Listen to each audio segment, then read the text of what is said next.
Number 5th of exercise 1.5. Draw appropriate Venn diagrams for each of the following. A union B intersection. तो इनको हमें Venn diagram से represent करना है।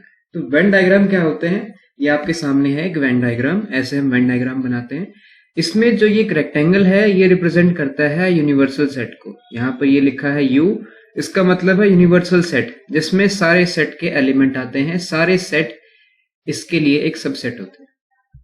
तो इसमें सारे सेट आ गए। अब यहां पर ये दो सर्कल्स हैं जो सेट ए और सेट बी को रिप्रेजेंट कर रहे हैं। तो हमें ए यूनियन बी का कॉम्प्लीमेंट हमें इस डायग्राम से रिप्रेजेंट करना है। तो कैसे करेंगे? ए यूनियन बी मतलब ए और बी को हम यूनियन करके लिख देते हैं उनके सारे एलिमेंट्स का। तो वो हो गया ए यूनियन बी, मतलब हम इन्हें इकट्ठा करके लिख दें तो वो हो गया इनका यूनियन।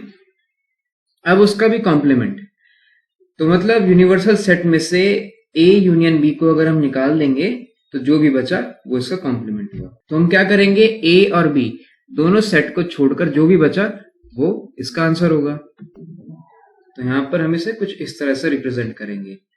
ये जो रीजन में शेड कर रहा हूं ये हो जाएगा ए यूनियन बी कॉम्प्लीमेंट।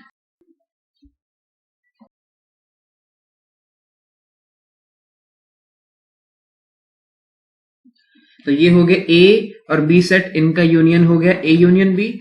अब इसका कॉम्प्लीमेंट मतलब यूनिवर्सल सेट में से हमने इन दोनों को निकाल दिया तो बचा सारा ये रीजन जिसे मैंने शेड कर दिया। तो इसे आप लिख सकते हैं ए यूनियन बी इसका कॉम्प्लीमेंट, इस रीजन को। अब इसी तरह से ये है, इस क्वेश्चन में है A complement intersection B complement. तो सबसे पहले ए कॉम्प्लीमेंट निकालते हैं। तो ए का कॉम्प्लीमेंट क्या होगा, ये है सेट ए को रिप्रेजेंट कर रहा है, इसको छोड़ के जो भी कुछ है वो हो जाएगा ए का कॉम्प्लीमेंट।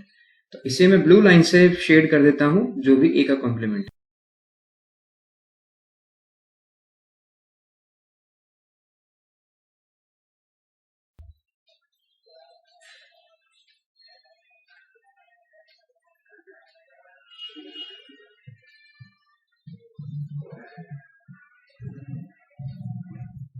तो ये हो गया जितने भी ब्लू लाइन से शेडेड रीजन है, ये हो गया ए का कॉम्प्लीमेंट, मतलब सेट ए को छोड़ के बाकी सब कुछ। अब इसके बाद है बी का कॉम्प्लीमेंट, इसे हम शेड कर देते हैं। इसे मैं रेड लाइन से शेड कर देता हूं।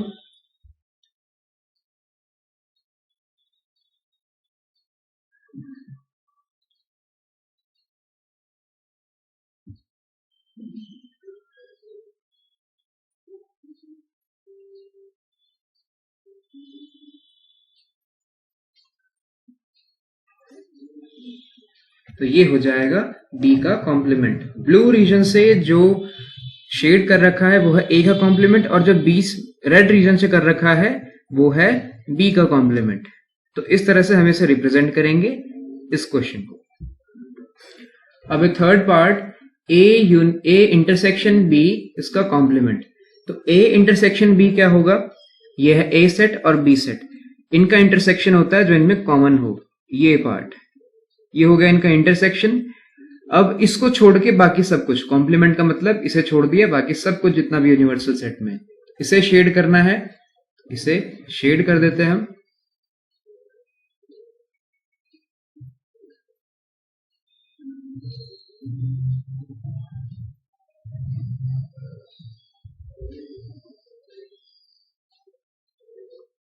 तो ये हो गया ए इंटरसेक्शन बी का कॉम्प्लीमेंट। पहले हमने ए इंटरसेक्शन बी बनाया, फिर उसके बाद उसका कॉम्प्लीमेंट कर दिया, मतलब इसे छोड़ के बाकी सारा रीजन हमने शेड कर दिया।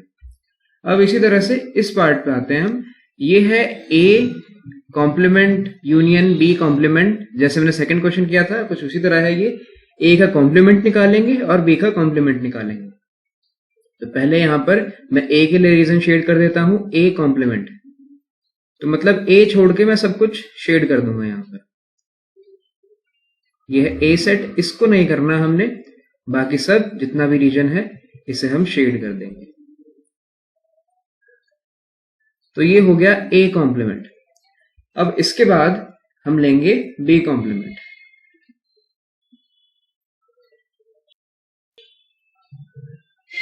मतलब सेट बी को छोड़ के बाकी सब कुछ।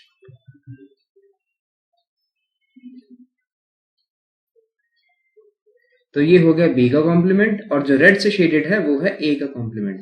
तो इस तरह से हम रिप्रेजेंट करते हैं वेन डायग्राम पर। इंटरसेक्शन हो गया, जो भी ये सिचुएशन दे रखी है, इन सबको हम वेन डायग्राम पर इस तरह रिप्रेजेंट करते हैं। इस तरह से क्वेश्चन कंप्लीट होता है। Thanks for watching.